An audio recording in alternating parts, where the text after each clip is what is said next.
11번 동일한 재화를 공장 1, 공장 2에서 생산하려는 기업이 있다. 각 공장의 비용 함수는 다음과 같다. 그래서 각 공장에서 생산량이 0보다 큰 경우 비용에 대해서 나와 있고요. 이 기업이 최소 비용으로 30단위를 생산할 때 공장 1의 생산량은 11번 문제는 공장을 2개 가진 기업이 생산을 할 때 30단위를 최소 비용으로 생산하기 위해서 공장 1과 공장 2에서 얼마나 생산해야 되는지를 묻고 있는 문제가 되겠습니다. 이 문제는 비용 측면에서 30단위를 어떻게 하면 최소 비용으로 생산할 수 있는지인데 기계적으로 풀다 보면 오답을 고르게 유도하는 문제가 되겠습니다. 경우는 세 가지 경우가 있습니다.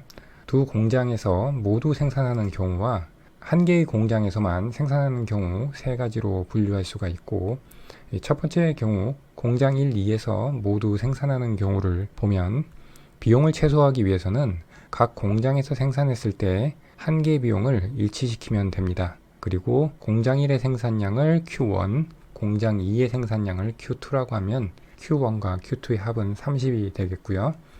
그래서 한 개 비용을 구하면 지금 공장 1의 총비용, 공장 2의 총비용을 Q에 대해서 미분하면 되겠죠. Q에 대해서 미분하면 공장 1의 한 개 비용은 4Q1이 되고요. 공장 2의 한 개 비용은 2Q2가 돼서 정리하면 2Q1이 Q2가 되겠습니다. 이 조건을 Q1 더하기 Q2는 30이라는 조건에 대입을 해서 구하면 Q1은 10, Q2는 20이 됩니다. 이렇게 도출한 공장 1과 공장 2의 생산량을 각 비용 함수에 대입을 해서 정리를 하면 2100이 총 비용으로 나옵니다. 그 다음 공장 1에서 30단위를 모두 생산하는 경우는 공장 1의 비용 함수에 30을 대입하면 됩니다. 30을 대입하면 2000이 나오고요. 공장 2에서 모두 생산하는 경우도 계산을 하면 2200이 나옵니다. 그러면 이 세 가지 케이스 중에서 공장 1에서 모두 생산할 때 가장 비용이 작게 되죠. 그래서 공장 1의 생산량을 묻고 있으니까 공장 1에서 30단위를 모두 생산하는 5번이 답이 되겠습니다. 12번 어느 독점 기업이 직면하는 시장 수요가 Q는 100-P로 주어져 있다. 이 독점 기업의 한 개 비용이 60에서 40으로 하락할 때 이에 따른 자중 손실의 변화는 독점 기업의 자중 손실이 한 개 비용 변화에 따라서 어떻게 변하는지를 보는데 자중 손실은 완전 경쟁 시장일 때의 균형과 비교했을 때 사회적 후생의 손실 부분을 의미하는데 우리는 한 개 비용이 60일 때의 자중 손실과 40일 때의 자중 손실을 각각 구하기 위해서 한 개 비용 60일 때의 독점 시장 균형과 완전 경쟁 시장일 때의 균형을 구해서 자중 손실을 구하고 마찬가지 방식으로 한 개 비용이 40일 때도 독점일 때의 균형과 완전 경쟁 시장일 때의 균형을 구해서 자중 손실을 도출한 다음 자중 손실이 어떻게 변화했는지를 보면 되겠습니다. 시장 수요 함수를 역수요 함수로 변환을 시켜주고요. 수요 함수가 직선이니까 기울기를 2배를 하면 한 개의 수입 함수가 되죠. 그러면 첫 번째 한 개 비용이 60일 때 독점 시장의 균형과 완전 경쟁 시장의 균형을 구해보면 MC가 60일 때 독점 시장의 이윤극대화 조건은 한 개 수입과 한 개 비용을 일치시키는 것입니다. 그래서 한 개 수입과 한 개 비용을 일치시켜서 정리를 하면 Q는 20이 나오고요. 만약 완전 경쟁 시장이었다면 P는 MC가 이윤극대화 조건이 되죠. 그래서 시장 수요 함수와 MC를 연립을 해서 계산을 하면 Q는 40이 나옵니다. 마찬가지 방식으로 한 개 비용이 40으로 하락했을 때 MR과 MC를 같게 놔서 독점일 때의 균형 산출량 30을 구하고요. 그 다음 수요함수와 MC를 같게 놔서 완전 경쟁 시장일 때의 균형 생산량을 구합니다. 그래서 이것을 각각 한 개 비용이 60인 경우와 한 개 비용이 40인 경우에 그래프를 그리면 이와 같이 되고 사회적 후생의 손실 부분인 자중 손실을 보면 지금 첫 번째 같은 경우에는 수요 곡선과 한 개의 비용 곡선 이 사이의 면적이 자중 손실이 되죠. 왜냐하면 수요 곡선은 사회적 기준에서의 한 개 편익을 나타내는 곡선이 되고요. 한계 비용 곡선은 사회적 기준에서의 비용을 나타내는 조건이 되니까 완전 경쟁 시장의 균형 산출량에서 독점 시장의 균형 산출량으로 감소함에 따라서 사회적 편익은 수요 곡선 아래의 면적만큼 감소를 하고 사회적 비용은 한계 비용 곡선 아래의 면적만큼 감소를 하기 때문에 이 빗금친 삼각형 면적만큼이 사회적 후생의 감소분이 되겠죠. 그래서 여기를 삼각형 공식으로 계산을 하면 200이 나오고요.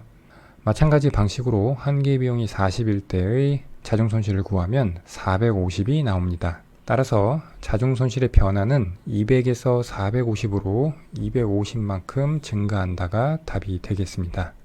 13번 다음과 같은 동식 게임에 내시 균형이 한 개만 존재할 때 A의 전체 범위는 단 A와 B는 각 경기자의 전략이며 괄호 안의 첫 번째 숫자는 경기자 1의 보수를, 두 번째 숫자는 경기자 2의 보수를 나타낸다.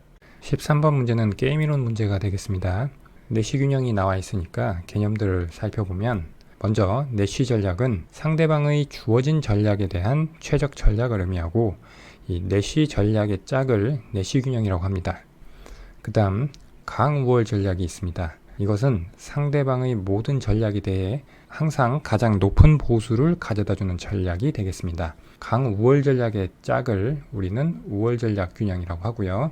보통 교과서에서는 강 표시를 빼고 우월 전략, 그래서 우월 전략의 짝을 우월 전략 균형이라고 서술하고 있습니다. 세 번째는 약우월 전략이 되겠습니다. 이것은 강우월 전략이 상대방의 모든 전략에 대해 항상 가장 높은 보수를 가져다주는 전략이라면 약우월 전략은 상대방의 모든 전략에 대해 최소한 작지 않은 보수를 가져다주는 전략이 되겠습니다. 문제에서 내시 균형이 한 개만 존재해야 된다고 했는데 지금 우월 전략 균형이 성립하면 내시 균형은 자동적으로 성립하기 때문에 내시 균형이 우월 전략 균형을 포함하는 개념이라고 생각하시면 되는데 각 경기자에게 우월 전략이 있는지를 한번 살펴보겠습니다. 지금 경기자 1 같은 경우에는 보수가 미지수인 부분이 있기 때문에 경기자 2를 기준으로 한번 찾아보면 경기자 2는 경기자 1이 A를 선택했을 때 B를 선택하는 것이 최적이고요. 그리고 경기자 1이 B를 선택했을 때는 경기자 2는 A, B가 4로 동일한 보수를 주기 때문에 어떤 것을 선택해도 무차별한데 우리가 앞에서 살펴본 이 우월 전략의 개념에 의하면 전략 B가 상대방의 모든 전략에 대해서 최소한 작지 않은 보수를 가져다주는 전략이기 때문에 경기자 2 입장에서 전략 B는 약우월 전략이 됩니다. 그러면 경기자 2가 만약 이 약우월 전략인 B를 선택한다면 경기자 1 입장에서는 전략 A를 선택하는 것이 보수를 5만큼 더 크게 받을 수 있는 전략이기 때문에 경기자 1이 전략 A를 선택하고 경기자 2가 전략 B를 선택하는 이 균형이 내시 균형이 되겠고요. 그렇다면 나머지 세 가지 전략 조합의 짝은 내시 균형이 아니어야 한다는 것인데 어떤 조합이 있다고 할 때 다른 균형으로 이탈할 요인이 있는지를 보면 되겠습니다. 이 5,4라는 보수를 주는 조합을 보면 경기자 2 입장에서는 바꿀 요인이 없는데 경기자 1 입장에서는 전략 B를 전략 A로 바꿈으로써 보수가 5만큼 늘어나니까 지금 이 5,4의 보수를 주는 이 전략 조합의 짝은 내시 균형이 아니고요. 그러면 6,4를 보면 이때 경기자 2는 B로 선택을 옮길 수도 있고 안 옮길 수도 있습니다. 경기자 1이 문제가 되는데 경기자 1이 전략 A로 바꾸지 않는다면 지금 6,4도 내시 균형이 됩니다. 그렇게 되면 이 게임에는 내시 균형이 두 개가 존재하게 되니까 그렇게 되면 안 되니까 6보다 A가 더 커야 경기자 1이 전략 B를 전략 A로 바꿈에 따라서 6,4의 보수를 주는 이 전략 조합의 짝이 내시 균형이 아니게 되는 것이죠. 그래서 A가 6보다 큰 5번이 답이 되는데 마지막으로 A,2의 보수를 주는 이 전략 조합의 짝이 내시 균형인지를 보면 경기자 2는 A보다는 B를 선택하는 것이 더 보수를 크게 해주니까 이탈할 요인이 생기죠. 그렇기 때문에 경기자 1과 경기자 2가 모두 전략 A를 선택하는 이 조합도 내시 균형이 아니게 됩니다. 그러면 이 전체 게임에서 내시 균형은 경기자 1이 전략 A를 선택하고 경기자 2가 전략 B를 선택하는 이 경우 하나만 존재하게 되는 것이죠. 14번 x제와 y제가 10단위씩 존재하며 두 소비자 1, 2가 두 제와 x, y를 소비하는 2x2 순수 교환 경제가 있다. 소비자 1의 효용함수는 x1 더하기 2y1이고 소비자 2의 효용함수는 2x2 더하기 y2이다. 여기서 xi, yi는 각각 소비자 i의 x제와 y제 소비량을 나타낸다. 다음 중 이 경제의 계약곡선, 즉 파레토 효율적인 배분을 이은 선을 에지워스 상자에 나타낸 것으로 옳은 것은 단 에지워스 상자의 가로 길이와 세로 길이는 각각 10이며 O1, O2는 각각 소비자 1, 2의 원점을 나타낸다. 14번 문제는 에지워스 상자를 통해서 파레토 효율적인 배분을 찾는 문제가 되겠습니다. 파레토 효율적인 배분이라고 하는 것은 어떤 자원 배분 상태가 있다고 할 때 다른 사람에게 손해가 가지 않으면서 어떤 사람에게 이득이 되는 변화를 만들어내는 것이 불가능한 배분 상태를 파레토 효율적인 배분 상태라고 합니다. 지금 이 경제에는 소비자가 2명이 존재하고 있는데 먼저 효용함수를 보면 무차별 곡선을 도출할 수가 있습니다. 소비자 1의 효용함수에서 무차별 곡선의 기울기는 y에 대해서 정리하면 마이너스 2분의 1이 되고요. 그래서 이 에지워스 상자에서 그리면 완만한 빨간색 직선이 소비자 1의 무차별 곡선이 되겠고요. 소비자 2의 효용함수를 봤을 때 얘도 y2에 대해서 정리하면 기울기가 마이너스 2인 직선이 됩니다. 그래서 에지워스 상자에서 파란색 가파른 기울기를 가진 직선이 소비자 2의 무차별 곡선이 되겠습니다. 그래서 소비자 1과 소비자 2의 무차별 곡선을 봤는데 소비자 1 입장에서는 자신의 원점에서 멀어질수록 효용이 증가하게 되겠고요.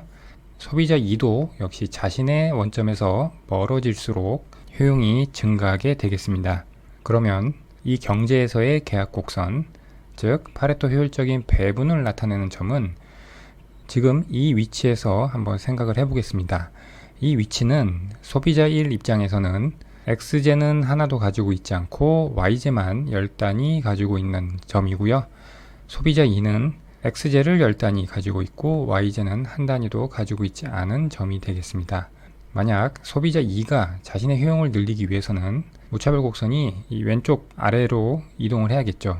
그러기 위해서는 소비자 1의 효용이 감소할 수밖에 없습니다. 따라서 이 점은 파레토 효율적인 배분을 나타내는 점이고요. 그리고 이 수직축을 따라서 소비자 2의 효용이 증가하고 그러기 위해서 소비자 1의 효용이 감소하는 모습이 나타나는데 따라서 이 점들도 모두 파레토 효율적인 배분임을 알 수가 있습니다. 같은 논리로 오른쪽 그래프를 보시면 이 점에서 출발한다고 할 때 소비자 1의 효용을 늘리기 위해서 소비자 1의 무차별 곡선이 오른쪽 상방으로 이동한다고 할 때 소비자 2의 효용이 감소할 수밖에 없습니다. 그래서 지금 이 선상에 있는 점들도 모두 파레토 효율적인 배분점이 되겠습니다. 따라서 정리하면 이 아래에 지금 이 위에 상단의 수평선 그리고 좌측의 수직선이 이 경제에서 파레토 효율적인 배분을 이은 선이 되겠습니다. 따라서 14번 문제의 답은 4번이 되겠습니다. 15번 독점적 경쟁시장에서 조업하는 A기업의 비용함수는 Q제곱 플러스 2다. 이 시장의 기업수가 스몰 n일 때 A기업이 직면하는 개별 수요 함수가 Q는 스몰 n분의 100 마이너스 P이면 이 시장의 장기균형에서 기업의 수 스몰 n은 독점적 경쟁시장의 장기균형을 묻고 있는데 독점적 경쟁시장의 장기균형에서는 다음과 같은 조건이 만족이 됩니다. 각 개별 기업은 한계 수익과 한계 비용이 일치하는 조건에서 장기균형 산출량을 도출을 하고요. 그리고 그 산출량에서의 수요곡선의 높이에 해당하는 가격이 장기균형 가격이 되겠습니다. 그리고 독점적 경쟁균형은 기업이 장기적으로 정상이윤만 얻게 되니까 가격과 장기 평균 비용이 일치하게 됩니다. 그래서 이 두 가지 조건을 활용을 해서 장기균형 기업의 수를 도출을 해보겠습니다. 첫 번째 조건, 기업의 이윤 극대화 조건이죠.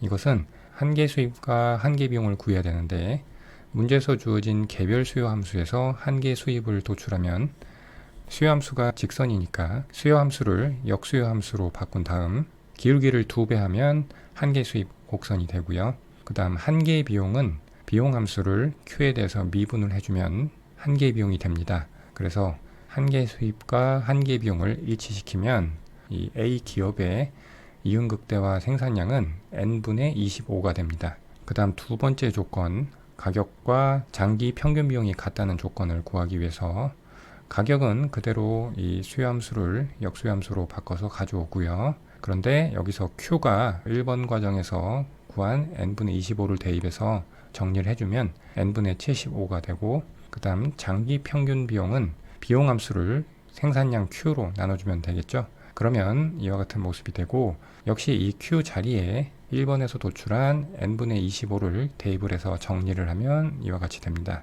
이렇게 N의 함수로 정리된 P와 LAC를 같게 놓으면 N은 결국 25가 나옵니다. 따라서 15번 문제의 답은 2번이 되겠습니다. 16번 노동 L과 자본 K를 이용하여 두 재화 X재와 Y재만을 생산하는 경제를 고려하자. 각 재화의 생산함수는 X재 같은 경우에는 LX 더하기 KX고요. Y재는 LY의 2분의 1승 곱하기 KY의 2분의 1승이고 노동과 자본은 10단위씩 주어져 있다. 생산이 효율적으로 이루어질 때 X재 생산을 한 단위 늘리기 위해 포기해야 하는 Y재 생산량, 즉 한계 변환율은 16번 문제는 생산 가능 곡선의 기울기에 마이너스를 붙인 값인 한계 변환율을 구하는 문제가 되겠습니다. 그럼 우리는 생산 가능 곡선의 식을 도출을 해야 되는데, 그러기 위해서는 생산이 효율적으로 이루어지는 조건을 가지고 도출을 해야 됩니다. 그것은 X재와 Y재의 생산함수가 나와 있는데, 생산함수에서 도출된 한계 기술 대체율이 X재와 Y재가 같다는 조건이 됩니다. 노동과 자본의 한계 기술 대체율은 노동의 한계 생산성 나누기 자본의 한계 생산성으로 도출할 수가 있습니다.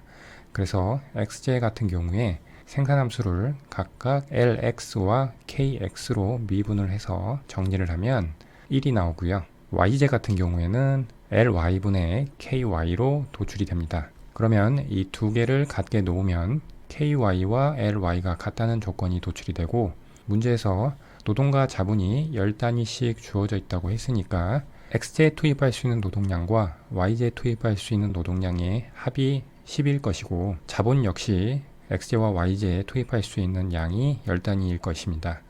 그래서 이 두 개를 같게 놓고 이 조건을 대입을 해서 KY와 LY가 소거가 되니까 LX와 KX도 같다는 조건이 도출이 됩니다.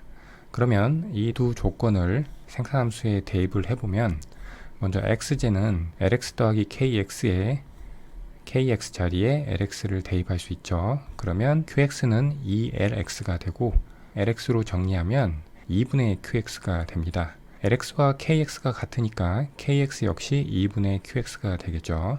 그 다음 YJ 같은 경우에 KY 자리에 이 조건에 따라서 LY를 대입하면 QY는 LY가 됩니다. 즉 LY는 KY이면서 QY가 됩니다. 이렇게 생산을 효율적으로 이루기 위한 조건을 통해서 각 재화 생산에 투입되는 최적 생산 요소의 양을 구했고, 이것을 이용해서 생산 가능 곡선을 도출할 수 있습니다. 즉 주어진 조건에 의해 LX와 LY의 합이 10이라고 했으니까 지금 여기서 2분의 QX와 QY의 합이 10이 됩니다. 이것이 바로 생산 가능 곡선의 식이 됩니다. 얘를 QX, QY 평면에 그리면 이처럼 기울기가 마이너스 2분의 1인 직선의 모양을 띠게 되고, 이 생산 가능 곡선 기울기에 마이너스를 붙인 것이 한계 변환율이므로 이것이 2분의 1이 됩니다. 즉 얘가 의미하는 것이 X재를 한 단위 생산하기 위해서 Y재 생산량을 포기해야 되는 양이 됩니다. 따라서 16번의 답은 2번이 되겠습니다. 17번 사적재화 X와 공공재 Y를 통해 효용을 극대화하는 A는 사적재화 4단위를 가지고 있다. 공공재 한 단위를 생산하기 위해서는 사적재화 한 단위가 필요하다. 현재 이 경제에 한 단위의 공공재가 존재하고 A의 효용함수가 X 곱하기 Y라면 A의 공공재 공급량은 17번 문제는 최적 공공재 공급량을 구하는 문제인데, 원래 공공재 문제는 사무엘슨 조건을 통해서 최적 공공재 공급량을 도출하는 문제가 전형적인 문제인데, 지금 이 경제에서 A 혼자 존재하니까 이것은 사적 재화가 두 개 있을 때 효용을 극대화하는 점을 구하는 문제와 실질적으로는 차이가 없는 문제가 되겠습니다. 효용함수가 콥 더글라스형 효용함수고, 예산 제약선에 대한 단서인 비용에 관한 내용을 보면 공공재 한 단위를 생산하기 위해서 사적 재화 한 단위가 필요하다라고 하는 걸 봐서 공공재와 사적 재화의 객관적인 교환 비율은 1대1임을 알 수 있습니다. 그래서 효용 극대화점은 이렇게 내부해를 갖는 점임을 예상할 수가 있고, 우리는 효용 극대화 1개 조건을 통해서 이 문제를 풀 수가 있습니다. X제와 Y제에 대한 한계 대체율과 가격 비율을 일치시키면 되는데, 한계 대체율은 한계 효용의 비니까 이것은 효용함수를 각각 X제와 Y제에 대해서 미분을 해서 계산을 하면 X분의 Y가 나오고요. 가격 비율은 공공재 한 단위 생산하기 위해서 사적 재화 한 단위가 필요하다고 했으니까 한계 비용의 비로 1임을 알 수가 있습니다. 그래서 이 조건과 이 조건을 같게 놓으면 Y는 X가 효용 극대화 1개의 조건이 되고요. 그리고 예산 제약을 보면 X제와 Y제의 소비량의 합은 부존량과 같은데, 지금 A는 사적 재화를 4단위 가지고 있고, 그리고 이 경제에 한 단위가 공공재가 존재하고 있기 때문에 사적재 4단위, 공공재 한 단위인데, 지금 공공재 한 단위 생산하기 위해서 사적재화 한 단위가 필요하다는 이야기가 공공재 한 단위 생산하기 위한 한계 비용과 사적재화 한 단위 생산하기 위한 한계 비용이 같다는 의미니까 두 개는 동등한 재화로 볼 수가 있어서, 우리가 가격 비율을 구할 때 X제와 Y제의 한계 비용의 비율이 1이었는데 절대 가격도 각각 1이라고 가정하면, 즉 X제 4단위에 X제 가격 1을 곱한 4와 Y제 한 단위에 Y제 가격 1을 곱한 1을 해서 5로 표현을 할 수가 있습니다. 이것은 이 앞에 소비하는 부분도 마찬가지죠. X제와 Y제의 소비량에 각각 X제와 Y제의 가격이 1로 곱해져 있다고 생각하시면 되겠습니다. 그러면 Y와 X가 같고 X 더하기 Y가 5니까 X와 Y 모두 2.5단위씩 소비하는 것이 소비자의 효용을 극대화하는 조건이 되겠습니다. 그런데 A의 공공재 공급량을 묻고 있는데 이미 경제에 한 단위의 공공재가 존재하고 있기 때문에 필요한 공공재 소비량 2.5에서 현재 존재하는 공공재량 한 단위를 빼면 1.5단위를 공급하면 되겠습니다. 이것을 그래프로 나타내면 이와 같이 나타낼 수 있고요. 예산 제약선은 초기 부존점, 사적 재화가 4단위고 공공재가 한 단위 존재하는 이 2점이 되겠고요. 그리고 공공재 한 단위를 생산하기 위해서 사적 재화 한 단위가 필요하다고 했으니까 예산 제약선의 기울기는 마이너스 1이 되고요. 그리고 이쪽 영역은 지금 여기서 보면 공공재 한 단위를 생산하기 위해서 사적 재화가 필요하다라고만 돼 있기 때문에, 거꾸로 사적 재화 한 단위를 생산하기 위해서 공공재 한 단위가 필요하다라고 해석하긴 무리이기 때문에 이쪽 영역은 없는 것으로 그렸습니다. 그래서 효용 극대화점은 X제와 Y제 모두 2.5단위를 소비하는 이 빨간 점이 되겠고요.